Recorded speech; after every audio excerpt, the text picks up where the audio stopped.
صورت میں حاصل کرنا چاہیے، کوشش کرنی چاہیے، لیکن یہ تو بڑی لمبی ایکسرسائز لگتی ہے تحریک اسلام۔ ایکسرسائز تو مختصر ہی ہے، مگر جذبہ اور ولولہ ہونا چاہیے نا۔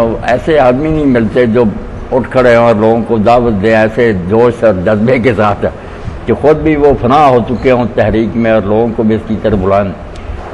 باقی یہ بات تو ٹھیک ہے کہ اقتدار جو ہے نا یہ تو زمین پر کسی نہ کسی کا ہونا ہے۔ حکومت کے بغیر تو معاشرہ رہ ہی نہیں سکتا، کفر کی ہو یا اسلام کی۔ جو بیوقوف سمجھتے ہیں کہ حکومت کو نظر انداز کر کے بھی دین چلتا ہے، ان کو یہ پتہ نہیں چلتا کہ آپ اگر حکومت پر قبضہ نہیں کریں گے تو دنیا میں حکومتیں ختم ہو جائیں گی، بنے گی کافر اور فاسق لوگ جو حکمران ہوں گے۔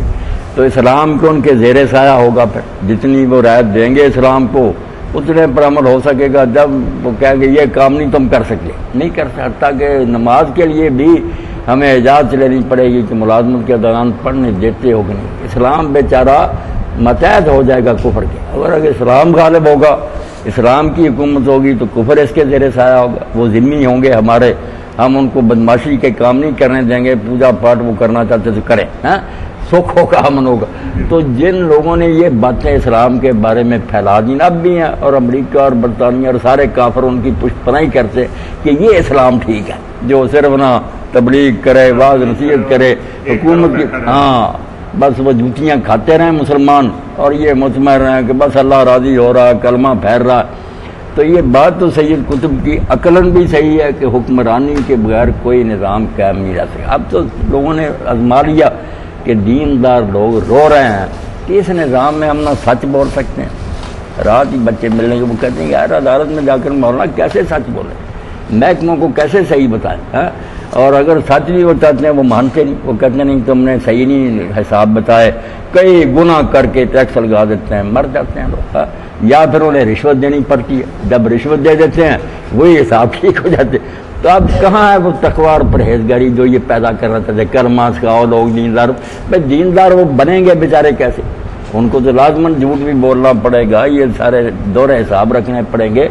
تو کیوں نہیں اس بات کو مانتے جو اللہ کا دین بتاتا ہے کہ اقتدار کفار سے چھین لو، وہ تمہارے زیر سایہ امن کی زندگی گزارے، انہیں نہ مسلمان زبردستی بنانا ہے، یہ زبردستی کی چیز ہی نہیں۔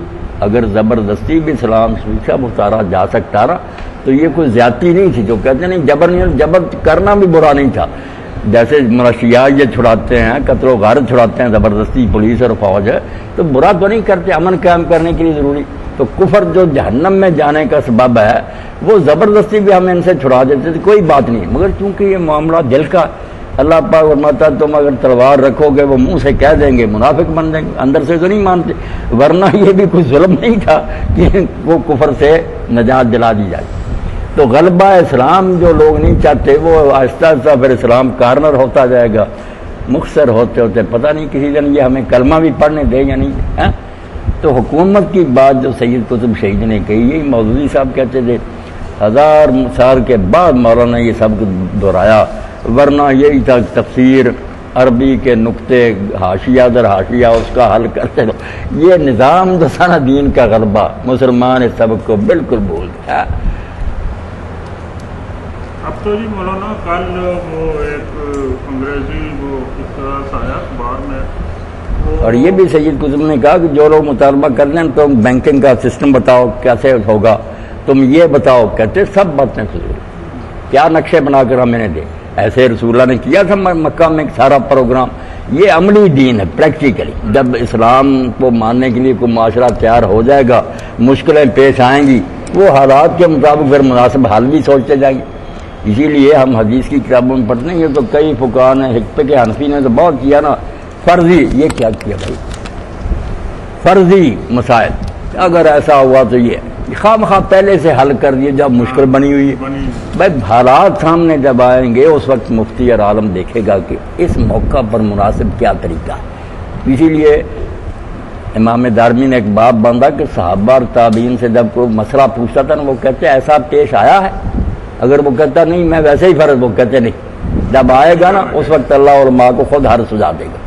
یہ فرضی حل خواہ مخواہ مصیبت بن جاتے ہیں، جو اصل حالات ہوتے ہیں نا وہاں پھر سیٹ نہیں ہوتے۔ تو تو انہوں نے یہی کہا کہ عقیدے کی بات کرو، اپنا نظریہ پھیلاؤ، جو لوگ مانتے جائیں کہ صرف اللہ حاکم ہے ہم اسی کی غلامی کریں، منظم کرو، وہ پھر تختہ اٹھیں، تھوڑے سے علاقہ میں بھی اپنا اقتدار اور غلبہ حاصل کریں، پھر جب ان کے سامنے مشکلیں آئیں گی تو ساتھ ساتھ دین ان کی مدد کرتا جائے گا کہ یہ حل کرو۔ ریت پر بیٹھ کر ہی تیرنا سیکھیں گے، یہاں ہم بتاؤ سمندر میں چھلانگ کیسے لگائے، وہاں کیا سمجھا ہے؟ جب آج سمندر میں جاؤ گے پھر ضرور آپ کو چپو چلانا سکھا دیا جائے گا۔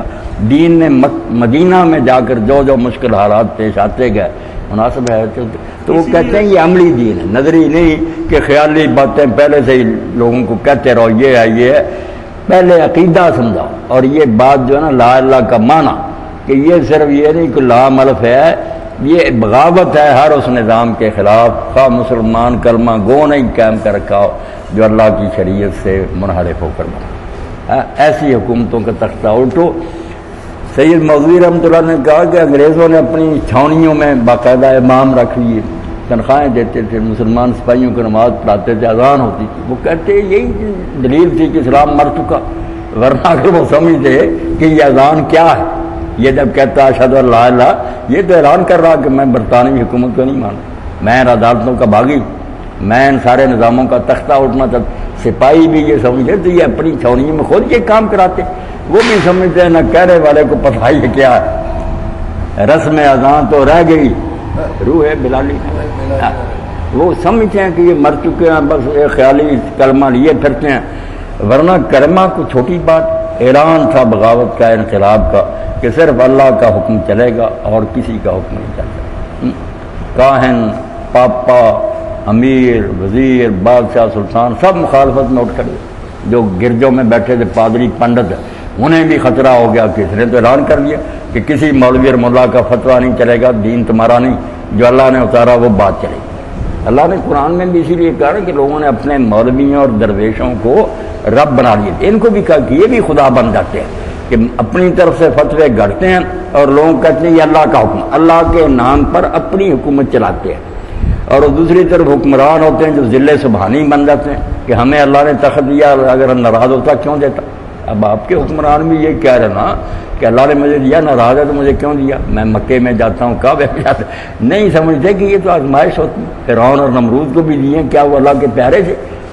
ان کے فلسفہ کے مطابق تو موسیٰ اور ہارون علیہ السلام معاذ اللہ جھوٹے تھے، فرعون اور نمرود سچے تھے۔ اقتدار کے بغیر چارہ نہیں، آپ اقتدار نہیں دیں گے کافر سنبھال لیں گے، پھر جوتیاں آپ کھاتے رہیں گے، اسلام بیچارہ دن بدن کمزور ہوتا ہے۔ یہ سب کی یاد دلانے کی ضرورت ہے۔ کل کے پیپر میں تھا کہ ہندوؤں نے کہا کہ سارے جتنے مسلمان ہیں سارے بندے ماترم کا نعرہ لگائے ہمارے ساتھ ساتھی بنے۔ یہی بات،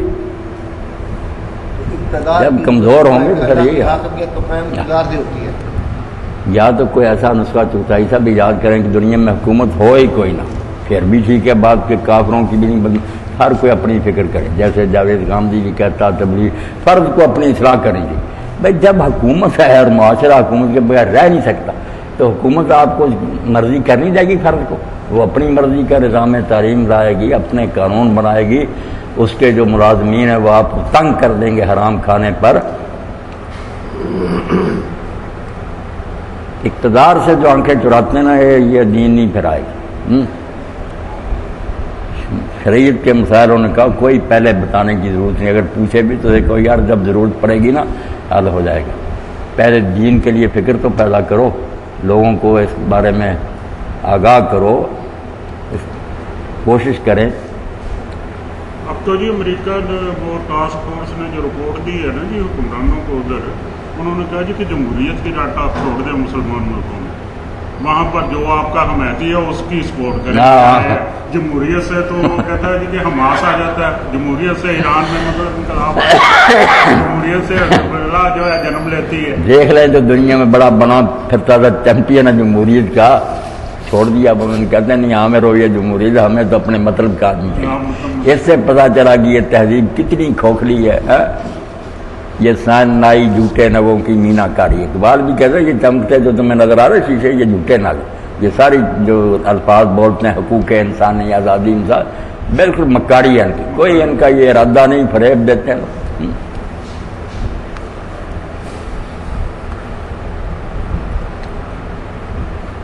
اس لیے جی سید صاحب نے یہ مطلب اس میں بتایا ہے کہ مطلب اگر ضرورت ہوتی تو مکی زندگی میں سارے اصول و قوانین یاد نہیں پہلے ڈیٹیلیں بتائی جاتی کیسا یہ معاشی نظام ہوگا، یہ نہیں کچھ نہیں بتایا. پہلے صرف کہا کہ پہلے نظام کے خلاف بغاوت تو کرو، کوئی علاقہ حاصل کرو، وہاں حکومت بناؤ، پھر بتاتے جائیں. یہ سید ابو الحسن علی ندوی بھی ان کے بڑے دوست تھے.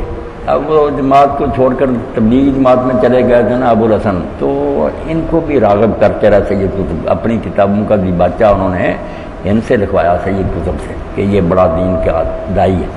تو انہیں بھی راغب کرتے رہا کہ آپ اس تبلیغ پر آ جائیں، لوگوں کو نیکی کی دعوت دیں، حکومت کو چھوڑیں. انہوں نے نہیں مانا. انہوں نے کہا نہیں سید صاحب دوستی لگا، آپ جو چیز پیش کر رہے ہیں یہ تو پھر اسلام کو کمزور کر دیں، دبا ہی رہے گا ہمیشہ. امریکہ میں سارے لوگ بھی کلمہ پڑھ لیں، نمازیں شروع کر کیا فائدہ ہو. اللہ اکبر. تو